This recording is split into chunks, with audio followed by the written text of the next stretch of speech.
결혼한 지 6개월, 신혼생활의 단꿈은커녕 남편과 매일매일 전쟁입니다. 신혼여행을 다녀와 얼마 지나 남편이 야동 하나를 저보고 보라고 하더군요. 왜 이런 걸 보라 하는지 좀 당황스러웠지만 봤습니다. 짧은 야동인데 화질도 흐릿하고 신음소리만 나는 동영상이었습니다. 제가 영상을 보고 나니 화난 표정의 남편이 뭐 느끼는 거 없어? 이러는 겁니다. 이 남자가 왜 이러는지 황당했죠. 무시하고 대답을 안 했습니다. 그리고 며칠 서로 말없이 지내다가 남편이 그 야동에 대한 말을 꺼내더군요. 그 동영상에 나오는 여자가 너 아니냐? 얼굴이며 어깨선, 행동이 저랑 똑같다는 겁니다.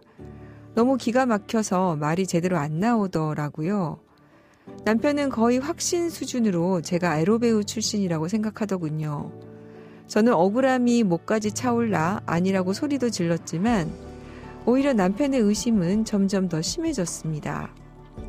컴퓨터에는 영상 속 여자를 캡처하고 확대해놓고 제 주변 지인들에게 제가 어떻게 지냈는지 꼬치꼬치 캐묻고 다니고 제 물건들을 어찌나 뒤지고 메일까지 샅샅이 뒤져보는지 제가 아무리 아니라고 설명을 해도 한번 믿기 시작하면 진실을 아무리 말해도 자신의 생각에서 벗어나지 못한다는 걸 알았습니다. 저를 에로배우로 의심하니 당연히 부부 사이가 좋아질 수 없고 늘 부부싸움 끝엔 이혼하자는 말이 오고 갑니다. 아직 혼인신고도 안 한 상황이라 서로 깨끗하게 헤어지면 될 것 같은데요.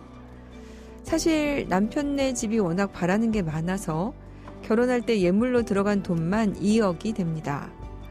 남편이 일찍 분양받은 아파트 하나 있다고 예물, 외제 자동차, 고가의 시계, 결혼식 비용 거의 저희 집에서 했습니다. 자동차는 남편이 지금 타고 다니는데 전부 돌려받고 싶습니다.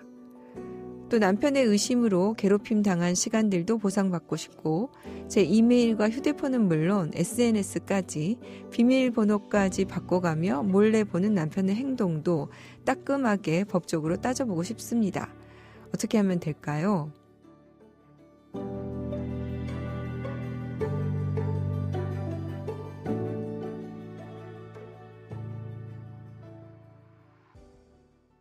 네, 아내를 성인 배우로 의심을 하고 계속 뒷조사를 했다는 건데요.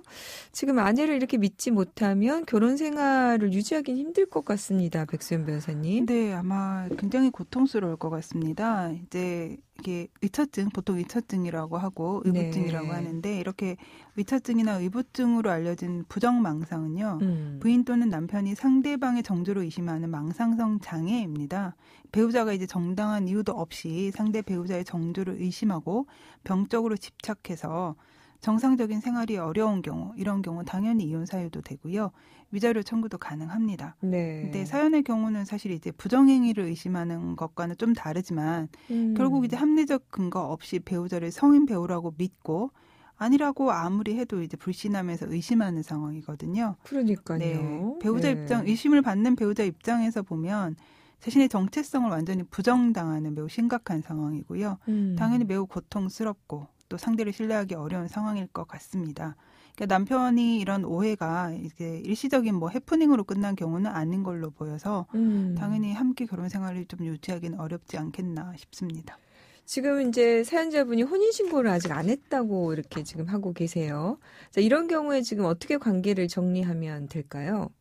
이제 혼인신고를 한 경우는 법률혼, 뭐 그렇지 않은 경우에는 사실혼이라고 하는데요. 네. 이제 사실혼 관계를 파기하는 방식은 사실 이제 법률혼하고는 좀 달라서 일정한 형식이 없습니다. 네. 그러니까 당사자 간에 합의가 있거나 아니면 일방이 그냥 통보만 해도 관계를 해소할 수가 있는데요. 네. 뭐 사실 이제 유책 배우자 같은 경우에 상대방이 그러니까 혼인 신고를 한 경우 상대 배우자가 이혼을 원치 않을 때는 이제 이혼 청구를 해도 인정되지 않을 가능성이 있지만 사실혼은 또 그거와 달라서 어느 일방 당사자의 의사만으로 해소될 수 있다는 점, 그 점에서 이제 좀 차이가 있다 이렇게 이해하시면 될 것 같습니다. 네. 그러면 이제 사연자분이 그 의사를 통보하면 될 일인데요.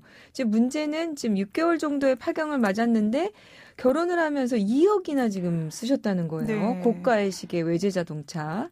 자, 이 부분 어떻게 다시 돌려받을 수 있겠습니까?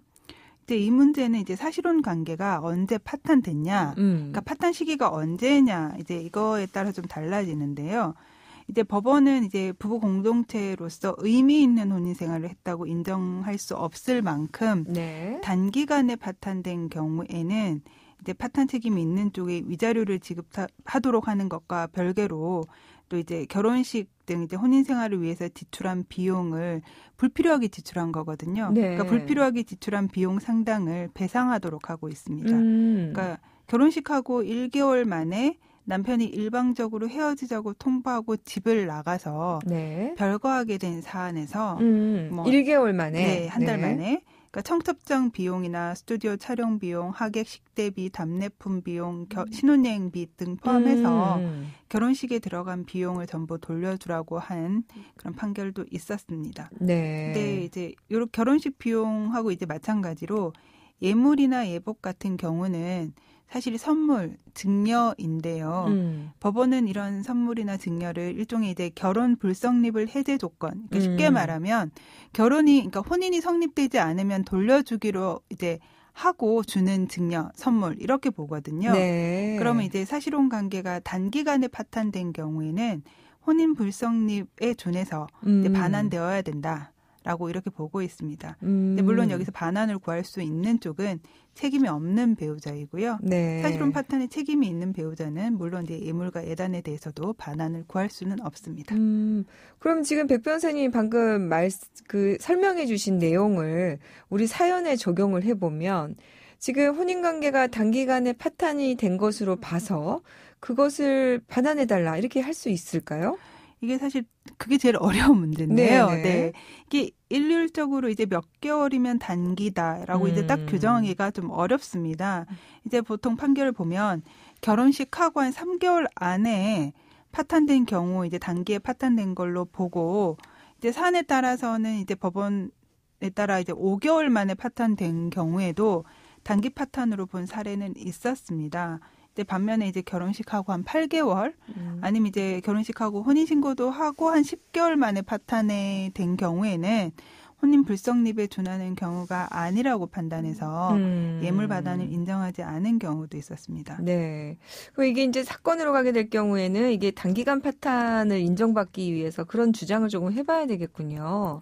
그리고 이제 본인이 이에 대해서 귀책 사유가 없다. 파탄에 책임이 없다. 이 부분을 잘 입증을 해야 될 것 같고요. 네, 그렇습니다. 네. 지금 남편의 의심으로 힘들었던 시간들에 대해서 보상으로 위자료를 받고 싶다라고 지금 하고 계신 부분이 있어요. 그리고 지금 남편이 휴대폰, 이메일, 심지어 SNS까지 바꿔서 몰래 들어가 비밀번호까지 바꿔놓았다 했는데 자, 이런 부분까지 어떻게 될까요? 좀 설명을 해주시죠. 위자료는 당연히 인정될 것 같고요. 네. 뭐 사안마다 다르지만 보통 한 2, 3천, 많게는 5천 정도까지 인정이 되기도 하고요. 또 때로는 이제 너무 이제 결혼 과정에 투입된 금원은 많은데 반환되는 금액이 좀 적을 경우에 그 형평을 고려해서 위자료 금액을 조금 늘려주기도 합니다. 네. 네, 위자료는 충분히 이제 받을 수 있는 사안이 아닌가 싶고요. 그러니까 남편이 또 휴대전화 비밀번호를 풀고 들어가서 보는 행위, 이거 당연히 이제 형법상 비밀침해죄 혹은 정보통신법상 비밀침해죄 둘 다 해당할 수 있는 범죄 행위입니다. 네. 그래서 만약에 이제 남편이 그와 같은 행위로 내 비밀이 침해되었다라고 보면 처벌 대상이 될 수 있다는 점 유의하시고 이제 형사 고소 등도 적극적으로 좀 검토해볼 필요가 있을 것 같습니다. 네. 자 그러면은 이와 관련해서 이제 위자료 청구하고 손해배상 청구를 하시면서 네네. 형사 고소까지 가능하겠군요. 네, 그렇게 적극적으로 한번 대응을 해보시고 예물 반환 받을 수 있도록 좀 해보시는 게 좋을 것 같습니다.